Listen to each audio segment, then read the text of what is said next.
নমস্কার, আমি সুমনা। আশা করি সকলে ভালো আছেন। ক্যালকাটা অ্যাভেনগার্ডের কর্মকাণ্ড নিয়ে আমি প্রতি সপ্তাহে আপনাদের সামনে আসছি, বিভিন্ন বিষয় নিয়ে আলোচনা করছি। আজ আমি বলবো আপনাদের আরও কিছু কর্মকাণ্ডের কথা। আমরা প্রতি বছর বৃদ্ধ বৃদ্ধা যারা বৃদ্ধাশ্রমে থাকেন তাদের নিয়ে আমরা প্রতি বছর প্রোগ্রাম করি। গোটা দিন আমরা তাদের সঙ্গে কাটাই। শীতকালে ওনাদের সঙ্গে পিকনিক করি, নাচ গান, খাওয়া দাওয়া, মজা করা সব কিছুই ওনাদের সঙ্গে করি। আর আমাদের সঙ্গে বেশ কিছু প্রেস জার্নালিস্টও থাকেন, ওনারাও আমাদের সঙ্গে পার্টিসিপেট করেন। বিশ্বাস করুন, বন্ধু বান্ধবদের সঙ্গে প্রতি বছর অনেকেই পিকনিক করি, কিন্তু এই পিকনিকে আমরা যে কিরকম মজা পাই সেটা বলে বোঝাতে পারবো না।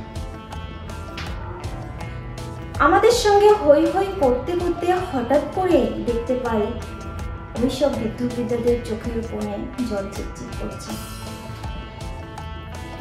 হয়তো ওনারা নাতি নাতনি ছেলে মেয়েদের কথাই ভাবছে। ভাবাটা তো স্বাভাবিক, কে বা চায় সবাইকে ছেড়ে একা একা থাকতে। সবকিছু বুঝেও আমরা তবু ভাবি কি করে আরো মানবিকভাবে এনাদের সঙ্গে থাকা যায়, এনাদের মানসিক শান্তি দেওয়ার চেষ্টা করছি। বাট সবটা তো আর আমাদের পক্ষে সম্ভব না।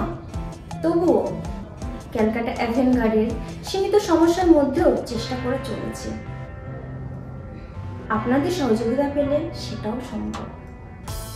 সকলে ভালো থাকবেন। আগামী সপ্তাহে আবার দেখা হবে। নমস্কার, আজ আসি।